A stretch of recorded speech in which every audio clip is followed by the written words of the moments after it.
और इसीलिए Mossad chief ने 50 बंदूकों की लिस्ट जारी नहीं की, जबकि इजराइल की मीडिया ने ही दावा किया था कि हमास बंदूकों से जुड़ी लिस्ट इजराइल को नहीं सौंप रहा है। यानी 50 बंदूकों की लिस्ट पर इजराइल के मीडिया ने ही अलग अलग दावे कर दिए,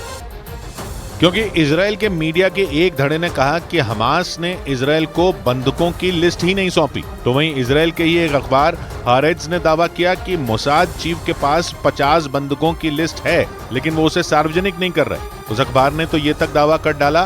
कि मोसाद चीफ को ये लिस्ट उसी वक्त मिल गई थी जब वो कतर गए थे, क्योंकि कतर ने ही हमास से बात की थी। और उसके बाद गाजा में 4 दिन के सीज फायर के बदले 50 बंदूकों की रिहाई की डील पर सहमति बनी थी। लेकिन पेच तब फंसा जब खबर आई कि इजराइल की सरकार बंदूकों की रिहाई से पहले वो लिस्ट जारी नहीं करना चाहती, क्योंकि हमास कब पलट जाए कुछ भरोसा नहीं। और इसी वजह से इजराइल ने तय किया कि वो हमास पर शिकंजा कसेगा, और इसके लिए उसने अपनी खुफिया एजेंसी मोसाद को काम पर भी लगा दिया और उसे आदेश दिया कि वो दुनिया भर में छिपे हमास के लड़ाकों को ढूंढ ढूंढ कर मारे।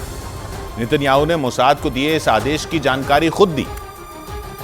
और बताया कि उन्होंने मोसाद को दुनिया भर में छिपे हमास के लड़ाकों को ढूंढने और उन्हें चुन चुन कर मारने का आदेश दिया। यानी इजराइल ने ऐलान कर दिया कि हमास के बड़े नेता या लड़ाके दुनिया के किसी भी कोने में छिपे हों, इजराइल की खुफिया एजेंसी मोसाद उन्हें ढूंढेगी और चुन चुन कर खत्म करेगी। नेतन्याहू ने यह ऐलान करके ये जता दिया कि भले ही वो सीज फायर के लिए मान गए हों, लेकिन वो हमास को माफ नहीं करेंगे। और 7 अक्टूबर को इजराइल पर किए गए हमले की कीमत हमास को चुकानी पड़ेगी, क्योंकि अब उसके नेताओं और लड़ाकों के पीछे दुनिया की सबसे खतरनाक खुफिया एजेंसियों में एक मोसाद है, जो उन्हें दुनिया के कोने कोने में तलाश करेगी। और फिर चाहे वो कतर में हो, लेबनान में हो या फिर पश्चिम एशिया के किसी और देश में, क्योंकि इजराइल का कहना है कि हमास के बड़े नेता गाजा से भागकर लेबनान, कतर या फिर किसी और मुस्लिम देश में छिप गए। और अब हमास के उन नेताओं को ढूंढने और मारने की जिम्मेदारी नेतन्याहू ने मोसाद को सौंप दी, क्योंकि इजराइल की खुफिया एजेंसी मोसाद पहले भी ये काम कर चुकी है और एक बार फिर वो 1972 के ऑपरेशन रैथ ऑफ गॉड जैसा ऑपरेशन चला सकती है।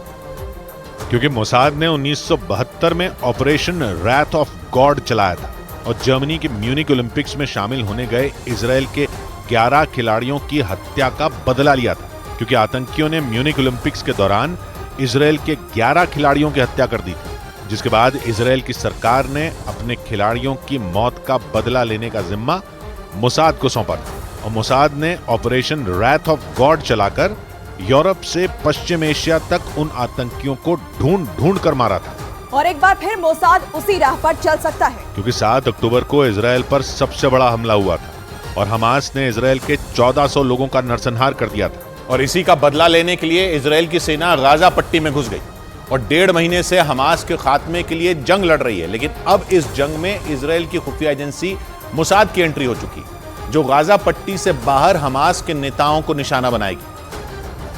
क्योंकि नेतन्याहू ने खुद मोसाद को यह जिम्मेदारी सौंपी, यानी इजराइल की सेना गाजा में लड़ेगी और उसकी खुफिया एजेंसी उन देशों में हमास के बड़े बड़े नेताओं को निशाना बनाएगी जहां वो छिपे बैठे हैं। इन नेताओं में हमास चीफ इस्माइल हानिया भी शामिल, जो गाजा जंग के दौरान कतर में मौजूद था। यही नहीं, खबर है कि हमास के कई बड़े नेता लेबनान की राजधानी बेरूत में छिपे हैं और मोसाद इन देशों में घुसकर उन्हें मारने की तैयारी में है, क्योंकि उसे इस काम में महारत हासिल है। यानी एक बार फिर वो हो सकता है जो 1972 के बाद हुआ था, क्योंकि तब भी मोसाद ने इजरायली खिलाड़ियों पर हुए हमले का खतरनाक अंदाज में बदला लिया था और इस बार भी वो उसी अंदाज में हमास के नेताओं को चुन चुन कर मार सकता है। क्योंकि हमास से जंग के बीच इजराइल पर कई कट्टरपंथी संगठनों ने निशाना साधा। हिजबुल्लाह और हूथी लड़ाकों का नाम इनमें सबसे ऊपर है। यमन में सक्रिय हूथी लड़ाकों ने तो इजराइल का जहाज तक हाईजैक करने का दावा किया था और गाजा में सीज फायर की मांग की थी।